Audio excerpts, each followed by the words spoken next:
Hi all welcome back to my channel VS vlogs 123. మన ఛానల్లో videos కనుక మీకు నచ్చినట్లయితే లైక్ చేయండి, షేర్ చేయండి, సబ్స్క్రైబ్ చేసుకోకపోతే ఇంకా సబ్స్క్రైబ్ చేసుకోండి. ఈరోజు వీడియో వచ్చేసి పచ్చిమిర్చి పచ్చడి అనమాట. దీనికోసం ఒక 15 పచ్చిమిర్చిని తీసుకున్నాను, 3 టమాటాలు, ఒక పెద్ద వంకాయ తీసుకున్నాను. తీసుకొని పచ్చిమిర్చిని ఇలా కట్ చేసుకున్నాను అనమాట. కట్ చేసుకోకపోతే ఆయిల్లో పేలుతాయి.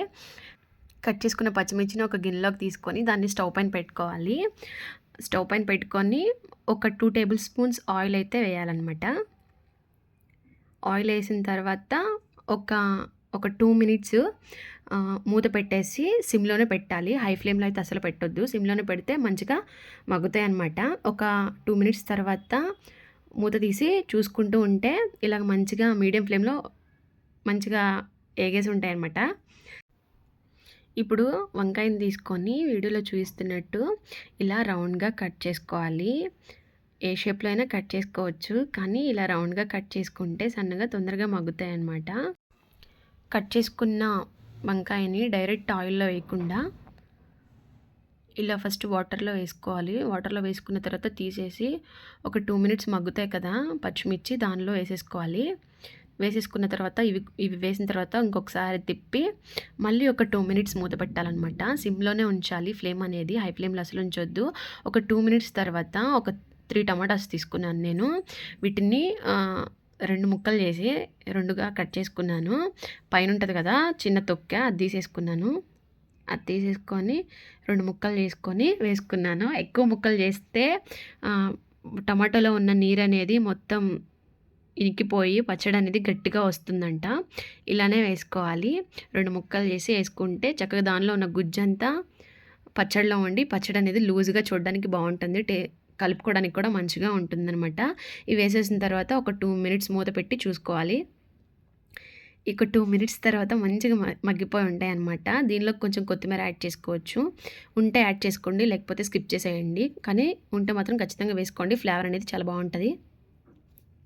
కొత్తిమీర ఉంటే టేస్ట్ చాలా బాగుంటుంది. ఇది వేసిన తర్వాత ఒక 2 మినిట్స్ ఉంచేసేసి ఇప్పుడు ఒక చిన్న నిమ్మకాయ సైజ్ అంతా చింతపండు వేసేయాలి. చింతపండు కొంచెం చాలు. 3 టమాటాలు వేసుకున్నాం కదా. ఇప్పుడు గ్యాస్ అనేది కట్ చేసి ఒక 1 మినిట్ అలా వదిలేయాలన్నమాట. ఒక 1 మినిట్ ఆ ఆవిరికి చింతపండు అనేది మగ్గిపోయి ఉంటుంది మంచిగా. ఇప్పుడు ఒక టేస్ట్కి సరిపడినంత సాల్ట్ వేస్తున్నాను. నేను 2 స్పూన్స్ వేస్తున్నాను. తర్వాత నా దగ్గర ఉన్న చిన్న రోల్లో నూరుదాం అనుకున్నాను, కానీ రోలు చిన్నదైపోయింది. పచ్చడేం ఎక్కువ ఉంది. నేను 2 ట్రిప్పులుగా 3 ట్రిప్పులుగా అలా నూరాను. మీరు కానీ పెద్దది ఉంటే రోట్లో నూరుకోండి, లేకపోతే వేడిగా ఉన్నప్పుడే దానిలో కొంచెం మనం ఎటు కల్లుప్పు వేస్తాం కాబట్టి కల్లుప్పు వేసుకోండి. సాల్ట్ అసలు వేస్తే బాగోదు, టేస్ట్ మారిపోతుంది. వేడివేడిగా ఉన్నప్పుడు మనం పప్పు గుత్తితో గిన్నెలోనే రుబ్బేస్తే మంచిగా నలిగిపోతుంది. నేను ఎప్పుడు అలానే చేస్తాను. కాకపోతే కొత్తగా ఈ రోల్ ఉంది కదా అని దీనిలో ట్రై చేశాను. అది కాస్త పులిహోర అయ్యింది. అస్సలు మంచిగా లేదు. చాలా విసిగించేసింది. ఒక 2 టైమ్స్ అలా చాలా టైం పట్టిందనమాట అది నలగడానికి. దానిలో ఎక్కువ ఉంది కదా. మంచిగా 2-3 సార్లుగా నూరేసాను. ఇప్పుడు అదంతా తీసేసి గిన్నెలో పెట్టుకొని కొంచెం జీలకర్ర, 4 వెల్లుల్లిపాయలు వేసుకొని మంచిగా దంచండి.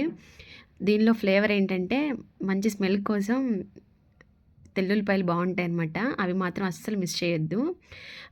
అవి మంచిగా నూరిన తర్వాత ఈ గిన్నెలో ఉన్న పచ్చడి కూడా వేసి ఇంకొకసారి మళ్ళీ మిక్స్ చేశాను. పచ్చడి మిక్సీ అయితే అస్సలు పట్టొద్దు, మెత్తగా వచ్చేస్తుంది. పప్పు గుత్తితో అయినా నూరుకోవచ్చు, ఇలా అయినా నూరుకోవచ్చు. మిక్సీలో పడితే మెత్తగా అయిపోయి టేస్ట్ అనేది వేరుగా ఉంటుంది. ఇప్పుడు మంచిగా కలుపుకున్న తర్వాత దీన్ని ఒక బౌల్లోకి తీసుకుంటున్నాను. మొత్తం వేడివేడి అన్నం, నెయ్యి, ఈ పచ్చడి కాంబినేషన్ సూపర్ ఉంటుంది. ఒక్కసారి ట్రై చేయండి.